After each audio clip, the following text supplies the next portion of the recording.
Barrister সুমনের MP হওয়ার পর থেকে আলোচিত সব ঘটনা। সময়ের আলোচিত নাম ব্যারিস্টার সুমন, পুরো নাম সৈয়দ সাইদুল হক সুমন। স্বেচ্ছাশ্রমে রাস্তা ব্রিজ নির্মাণ, ফুটবল টুর্নামেন্ট আয়োজন, এলাকার বিভিন্ন দুর্নীতি অসঙ্গতি নিয়ে লাইভ প্রোগ্রাম সহ ব্যতিক্রমী বিভিন্ন কর্মকাণ্ডের মাধ্যমে আলোচনায় আসেন আন্তর্জাতিক অপরাধ ট্রাইব্যুনালের প্রসিকিউটর ব্যারিস্টার সৈয়দ সাইদুল হক সুমন। অবশেষে দ্বাদশ জাতীয় সংসদ নির্বাচনে হবিগঞ্জ ৪ আসন থেকে স্বতন্ত্র প্রার্থী হিসেবে ৮০% জনসমর্থন পেয়ে নির্বাচনের ইতিহাসে অনন্য নজির সৃষ্টি করে সাংসদ নির্বাচিত হন তিনি। এরপর থেকে সংসদের অন্য সদস্যদের জন্য রীতিমতো আতঙ্ক হয়ে দাঁড়িয়েছেন তিনি। সকল এমপি মন্ত্রীদের দুর্নীতির কথা অকপটে দৃঢ়চিত্তে সংসদে বলে যাচ্ছেন তিনি, আর এতেই কাঁপুনি ধরে যাচ্ছে দুর্নীতিবাজ এমপি মন্ত্রীদের। পাশাপাশি করে যাচ্ছেন এলাকার উন্নয়ন। সাংসদ নির্বাচিত হওয়ার পর ব্যারিস্টার সুমনের আলোচিত ঘটনাগুলো নিয়ে আমাদের আজকের পর্ব। চলুন জেনে নেওয়া যাক। বিগত ৩ দশকে ৬টি সংসদ নির্বাচনে হবিগঞ্জ ৪ আসনে আওয়ামী লীগের নৌকা প্রতীকের বাইরে কেউ জয়ের মুখ দেখেনি, কিন্তু দ্বাদশ জাতীয় সংসদ নির্বাচনে স্বতন্ত্র প্রার্থী হিসেবে জয়ী হয়ে চমক দেখিয়েছেন সামাজিক যোগাযোগ মাধ্যমের আলোচিত মুখ ব্যারিস্টার সৈয়দ সাইদুল হক সুমন। আওয়ামী লীগের হেভিওয়েট প্রার্থী বেসামরিক বিমান ও পর্যটন মন্ত্রী মোহাম্মদ মাহবুব আলীকে স্বতন্ত্র প্রার্থী ব্যারিস্টার সুমন প্রায় ১ লাখ ভোটের ব্যবধানে হারিয়ে দিয়েছেন। মনোনয়ন বৈধতার পর সুমন সাংবাদিকদের বলেছিলেন, আল্লাহর কাছে অশেষ কৃতজ্ঞ, আমার মনোনয়ন বৈধতা পেয়েছে। পরবর্তী যুদ্ধ মানুষের দ্বারে দ্বারে গিয়ে মানুষের হৃদয় জয় করা। আমি নির্বাচিত না হলেও আমি আমার সক্ষমতা অনুযায়ী মানুষের জন্য কাজ করব, আর নির্বাচিত হলে মাধবপুর চুনারুঘাটের উন্নয়নের ইতিহাস আমি বদলে দেব। নির্বাচনের আগে দেয়া প্রতিশ্রুতি অনুযায়ী কাজ শুরু করেন ব্যারিস্টার সৈয়দ সাইদুল হক সুমন। হবিগঞ্জ ৪ আসন থেকে সংসদ সদস্য নির্বাচিত হয়েই তিনি খোয়াই নদী পরিষ্কারে নেমে যান। চুনারুঘাট পৌর শহরের ওপর দিয়ে বয়ে যাওয়া নদী থেকে তার নেতৃত্বে কচুরিপানা ও বর্জ্য অপসারণ শুরু হয়। এতে সহায়তা করেন বিডি ক্লিন নামে একটি স্বেচ্ছাসেবী সংগঠনের প্রায় ৬০০ কর্মী। স্থানীয়রা জানিয়েছেন, দখল, দূষণ আর কচুরিপানায় ভরপুর ছিল পুরাতন খোয়াই নদীর প্রায় ১.৫ কিলোমিটার অংশ। ৪০ বছর ধরে এই নদীর উপরে দখল আর দূষণ চলছিল। কোনো জনপ্রতিনিধি এই নদী রক্ষার উদ্যোগ নেননি, কিন্তু এমপি নির্বাচিত হওয়ার কয়েকদিনের মাথায় প্রতিশ্রুতি বাস্তবায়ন করেন ব্যারিস্টার সুমন। এমপি নির্বাচিত হওয়ার পর সাংসদের শপথ অনুষ্ঠানে প্রধানমন্ত্রী শেখ হাসিনার সামনে দাঁড়ানো তার একটি ছবি সামাজিক যোগাযোগ মাধ্যম ফেসবুকে ছড়িয়ে পড়ে।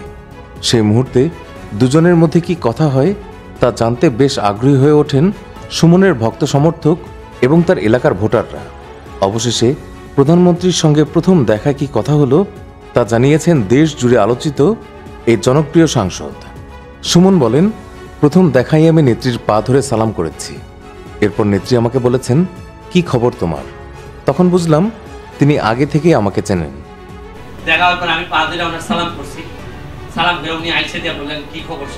সুমন বলেন, তখন আমি প্রধানমন্ত্রীকে বলি, নেত্রী আমাকে কেউ আপনার কাছে আসতে দেয় না, আপনাকে সালাম করার জন্য আমার ২ লাখ ভোট পেতে হয়েছে। তখন নেত্রী হাসি মুখে আমাকে দোয়া করে দেন। এই দোয়া সামনের পথ পাড়ি দিতে সহযোগিতা করবে বলেও জানিয়েছেন ব্যারিস্টার সুমন। এই দোয়াটাই অনেক সময় অনেক দূর পাড়ি দিতে সহযোগিতা করে। খোয়াই নদীর ময়লা আবর্জনা অপসারণ করে সাঁতার কাটার জন্য তরুণদের জন্য নতুন উদ্যোগ নিয়েছেন ব্যারিস্টার সাংসদ সুমন। তার উদ্যোগে হবিগঞ্জের চুনারুঘাটে অনুষ্ঠিত হয়েছে প্রথম তারুণ্যের সমাবেশ। এতে প্রধান অতিথি হিসাবে উপস্থিত ছিলেন ডাক, টেলিযোগাযোগ ও তথ্য প্রযুক্তি প্রতিমন্ত্রী জুনায়েদ আহমেদ পলক। ব্যারিস্টার সুমন তার নির্বাচনী এলাকায় তরুণ প্রজন্মকে উদ্যোগী করে তোলার উদ্দেশ্যে এই অনুষ্ঠানের আয়োজন করেন। নির্বাচিত হয়ে সুমন বলেছিলেন, ভূমিকা আগের মতোই থাকবে, দুর্নীতির বিরুদ্ধে প্রতিবাদ, নির্যাতিত নিপীড়িত মানুষের পক্ষে কথা বলবো। এখন পর্যন্ত তিনি তার দেয়া কথা রেখে চলেছেন। সুমন বলেছেন, আমি নিজে দুর্নীতি করি না, 5 বছর কাউকে দুর্নীতি করতেও দেব না।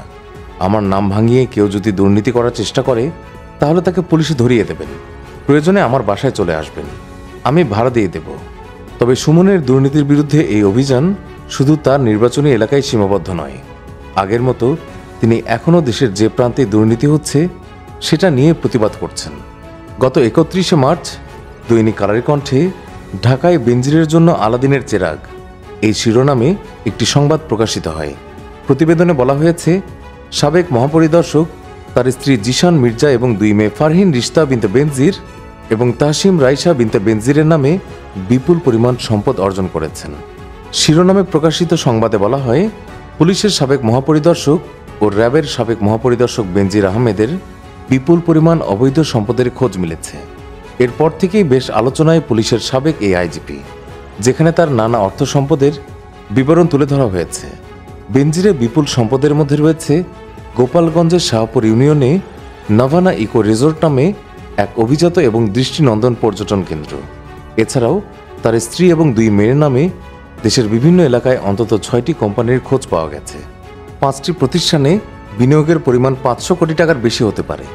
এই দুর্নীতিও মেনে নিতে পারেননি সত্য ও নিষ্ঠাবান জননেতা ব্যারিস্টার সুমন। তখন বেনজির আহমেদের বিরুদ্ধে দুর্নীতির অভিযোগ তদন্ত করতে দুর্নীতি দমন কমিশন দুদকে আবেদন করেন সাংসদ সুমন। দুদক অনুসন্ধান শুরু না করলে তিনি হাইকোর্টে যাবেন বলেও হুঁশিয়ারি দিয়েছিলেন। দুদক চেয়ারম্যান বরাবর করা আবেদনে সুমন বলেন, বেনজির আহমেদ 34 বছর পর অবসরে যান 2022 সালের 30 অক্টোবর। অবসরের পর বেনজির আহমেদ চাকরিকালীন স্ত্রী এবং মেয়ের নামে অনেক সম্পদ গড়েছেন, যা তার জ্ঞাত আয়ের তুলনায় উল্লেখযোগ্যভাবে অসামঞ্জস্যপূর্ণ। আবেদনে তিনি বলেছেন, বেনজির এবং তার স্ত্রীর সম্পদের পরিমাণ এবং কন্যা সন্তান তাদের বৈধ আয়ের তুলনায় উল্লেখযোগ্যভাবে বেশি। বিশ্বাস করার যথেষ্ট কারণ আছে, বেনজির তার পদের অপব্যবহার করে উল্লেখিত সম্পদ অসামঞ্জস্যপূর্ণভাবে অর্জন করেছেন। আবেদনে তিনি বেনজির আহমেদ, তার স্ত্রী জিশান মির্জা, কন্যা ফারহিন রিশতা বিনতে বেনজির এবং তাহসিন রাইসা বিনতে বেনজিরের অবৈধ সম্পদ বিষয়ে তদন্ত ও আইনানুগ ব্যবস্থা গ্রহণ করার আবেদন করেছেন। অবস্থা দৃষ্টে এমন দাঁড়িয়েছে, যেখানেই দুর্নীতি সেখানেই সুমন প্রতিবাদ করছেন। কিন্তু এতে তিনি অনেকটাই চক্ষুশূলে পরিণত হয়েছেন অনেক প্রভাবশালী মন্ত্রী এমপিদের। এমনকি তার বিরুদ্ধে ব্যবস্থা নেওয়ার জন্য সংসদের স্পিকারের কাছে অনুরোধও জানিয়েছেন বিরোধী দলীয় এমপি মুজিবুল হক চুন্নু। সাংসদরা কত টাকা বেতন পান তা সামাজিক যোগাযোগ মাধ্যমে প্রকাশ করেছিলেন ব্যারিস্টার সুমন। এমনকি তার কাজের স্বচ্ছতা বজায় রাখতে জানিয়েছিলেন 3 মাসে সরকারের কাছ থেকে প্রাপ্ত তার অনুদানের হিসাবও।